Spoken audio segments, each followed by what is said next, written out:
my reactions to week 2 of the 2024-2025 NFL season. And I'm going to try to run through these fast because Thursday Night Football is tomorrow. But first game of the week, which means I'm probably not going to be able to do like stats or statistics or stuff like that until like next week. But I'll still try to run through these games as fast as I possibly can. First game of the week, Bills Dolphins. Bills continue their dominance over the AFC East. Kind of like their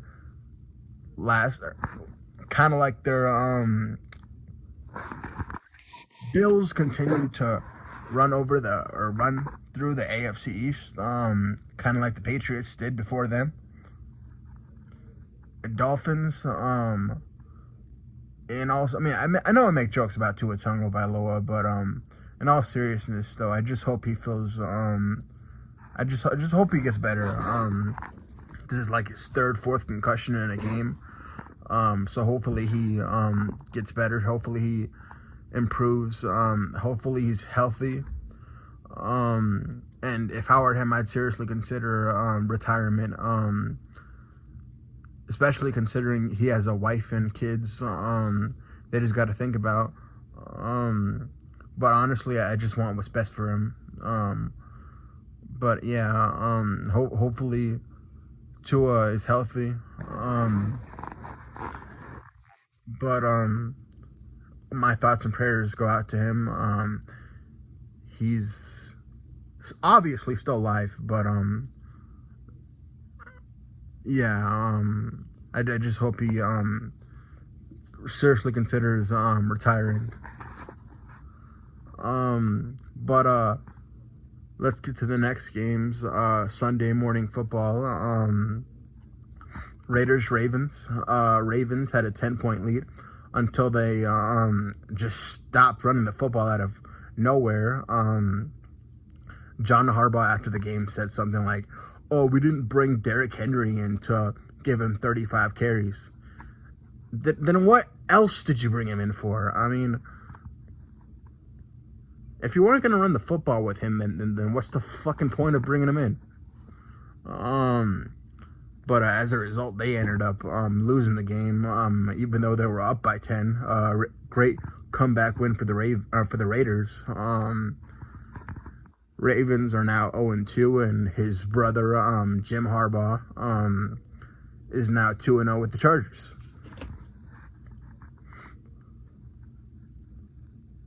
Browns Jaguars, in a game that was an absolute shit show.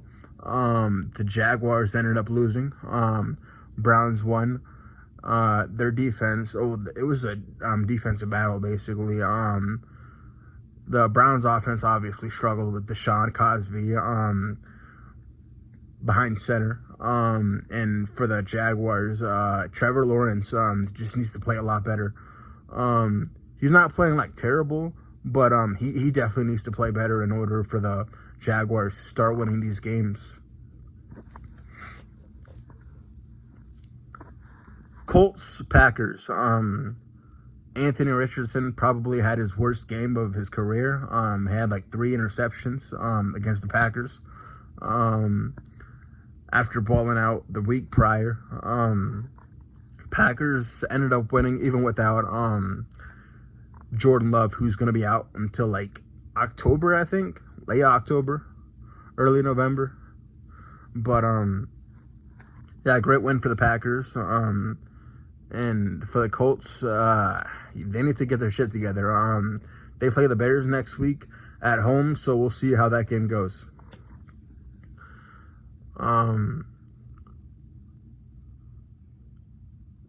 Bills, Jets, Titans. Titans, kind of like week 1, went up in the game. Would have gone up 2 touchdowns or by 2 possessions had Will Levis not done something ridiculous again. Week 1, I was trying to throw the ball away, but he ended up giving the Bears a touchdown defensively. just gifting them that game basically. Week 2, he gifted the Jets by trying to throw a backwards pass to one of his running backs. And as you would imagine, that did not end up going so well. The Jets recovered the fumble, and after the Titans went up by 7-0, the Jets just took over the game. It was still a close game to end off, but the Jets pretty much took the momentum after that happened.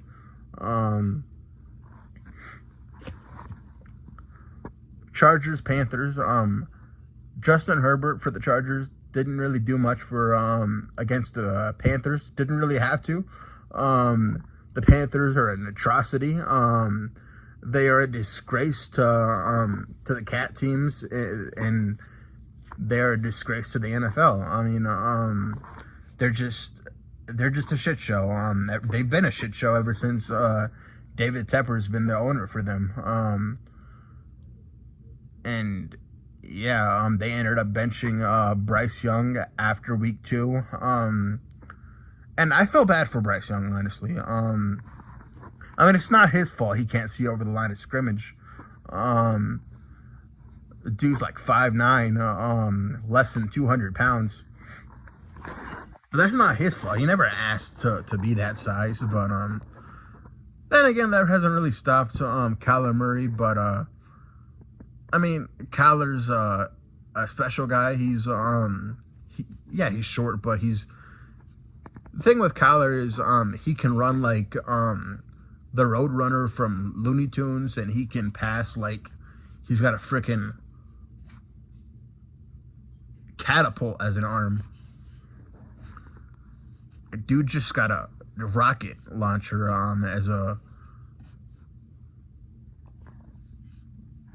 Dude just got a freaking rocket launcher, honestly. And Bryce Young doesn't really have that.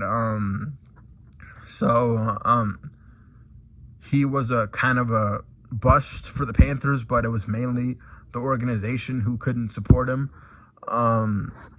They didn't put enough weapons around him, and he, as you can imagine, he struggled. And yeah, some people will say that Bryce Young is worse than Jamarcus Russell, but I ask you this. I don't ask you this, but Sam Darnold and Baker Mayfield played for this organization, right? And how are they doing? Sam Darnold's having a resurgence, and Baker Mayfield resurrected his career in Tampa Bay. So I think it's says more about the organization than it does about the players specifically. But what do I know?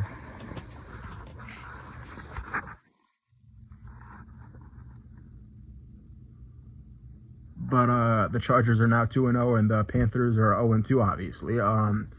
And could be the worst team in the NFL before the end of the year. But we'll see. Lions. Buccaneers, Lions. A great win for the Buccaneers. Ended up knocking off the Lions. Great win for the Buccaneers. I got to give credit to them.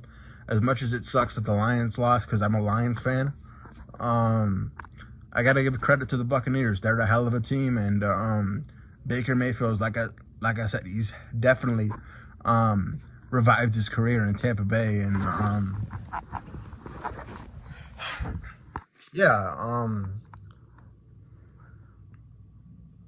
Buccaneers are definitely legit.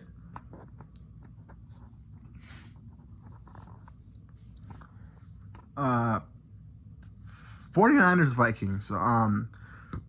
Honestly, Sam Darnold is shocking me. The Vikings are.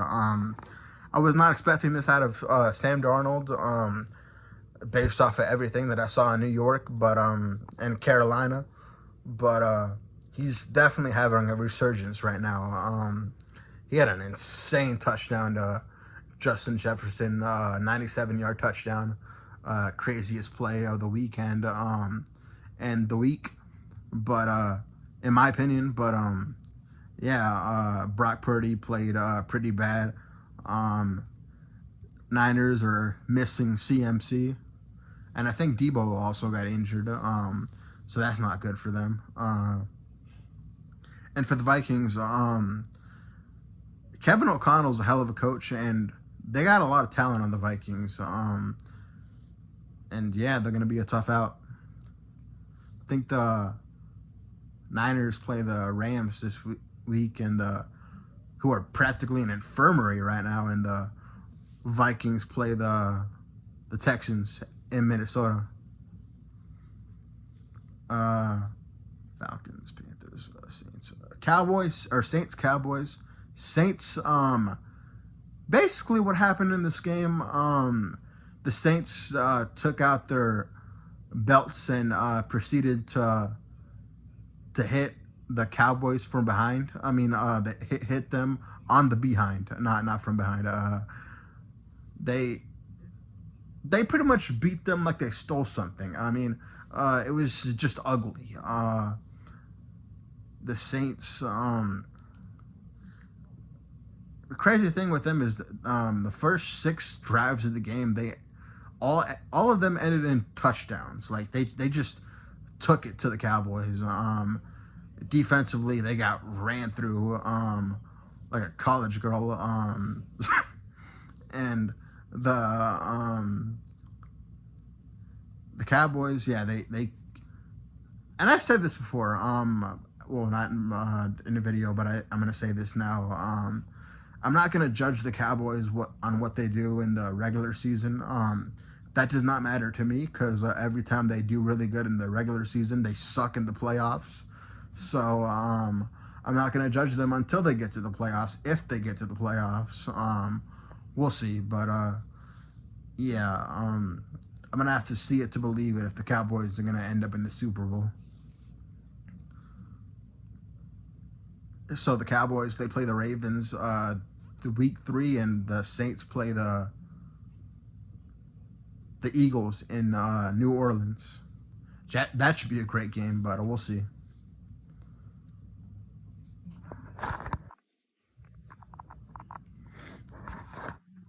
And for the final game of the Sunday morning, Commanders Giants, or Giants Commanders, because technically the game was in Washington.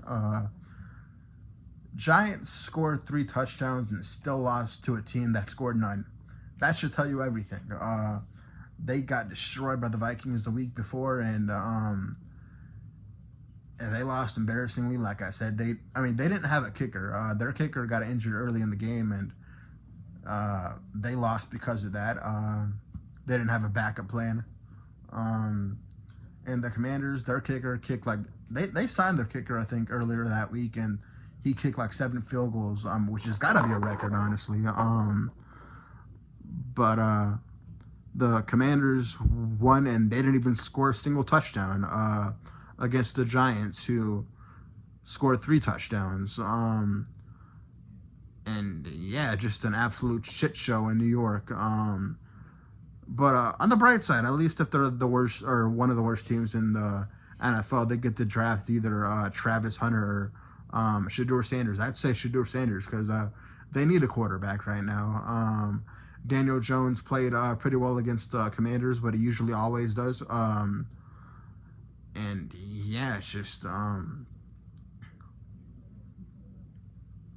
just horrible for the Giants. I feel bad for their fans. And the Commanders, we'll see how they do. They play the Bengals next week on Monday Night Football. And the Giants play who do they play? They play the Browns in Cleveland, which could be an absolute annihilation. The Browns could win by manslaughter, but we'll see what happens.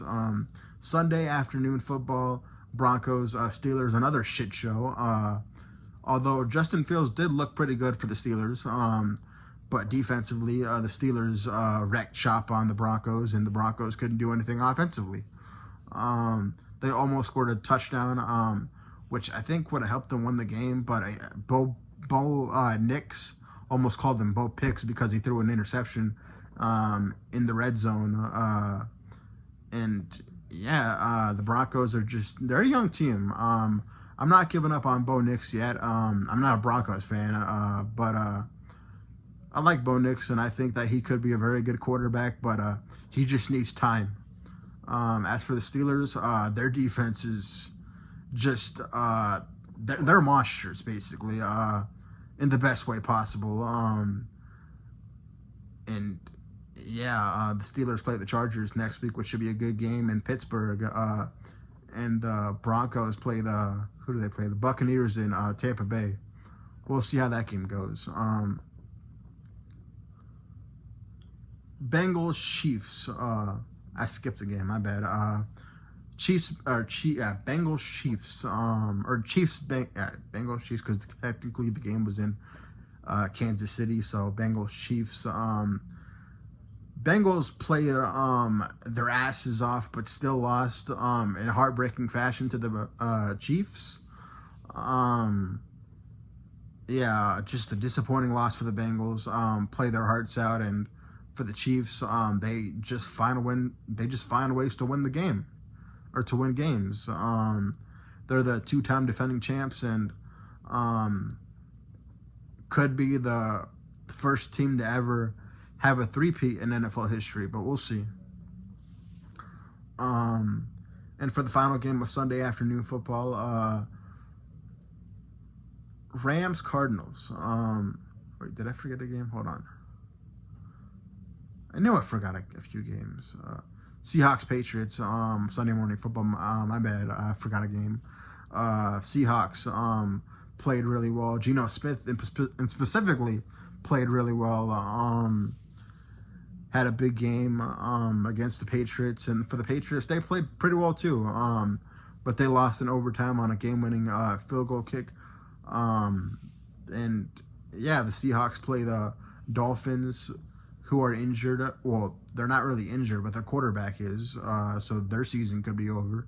And the Patriots, they play the Jets tomorrow night, actually. So we'll see how that goes. Yeah, great win for the Seahawks. They're now 2-0, and the Patriots are 1-1.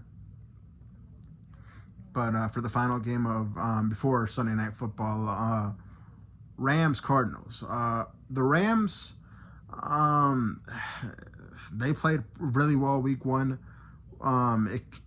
and got slaughtered week 2 against the Cardinals in Arizona.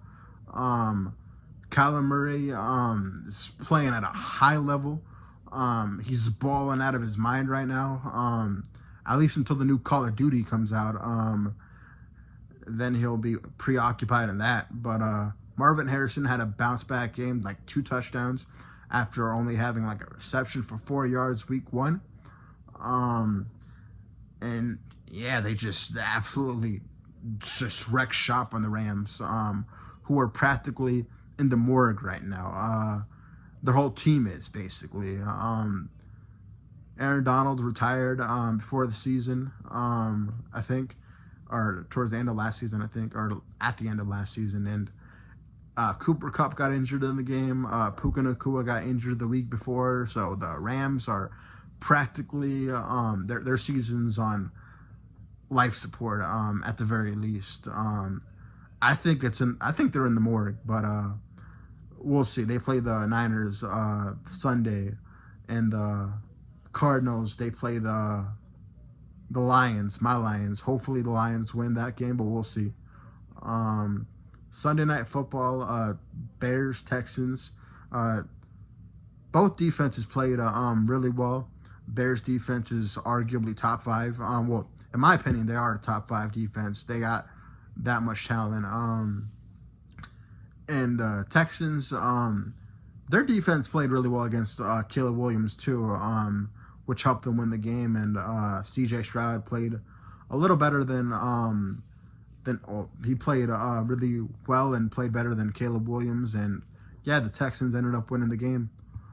They're now 2-0. They play the Vikings in Minnesota on Sunday, which should be a very good game. And the Bears play who do they play?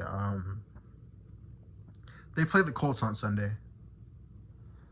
And for the final game of the week, Falcons, Eagles. the Eagles choked harder than somebody at a freaking buffet or something. My point is they choked. They pulled the Falcons. The Eagles. They ended up throwing the ball on third down. They pretty much dominated the game, at least in the first half. Falcons were able to kind of come back in the game, but the Eagles were in control towards the end of the game, but they decided to throw the football to Saquon Barkley in the flat. Saquon Barkley dropped the football, and the Falcons got a chance, and the Falcons just ran up the field and scored a touchdown, and then Jalen Hurts threw a pick, and that was that. And they were up. That all happened in a time span of like 2 minutes, which is crazy. But the Falcons, great win for them. They play the Chiefs on Sunday Night Football. Week 3, and the Eagles, they play the Saints in New Orleans. We'll see how that game goes. But yeah, overall, it was a great week of football. A great week. A week full of upsets, basically. And yeah, I was horrible week 2. Week 1, I went 12-4 on my predictions. Week 2, I went like 4-12. So the complete opposite. I pulled an Uno reverse and just sucked week 2. But hopefully I can bounce back week 3. But yeah, just a crazy week of upsets. Week 2 is the best way I describe it. Week 3 should be crazy, but now I'm going to get into my predictions for week 3.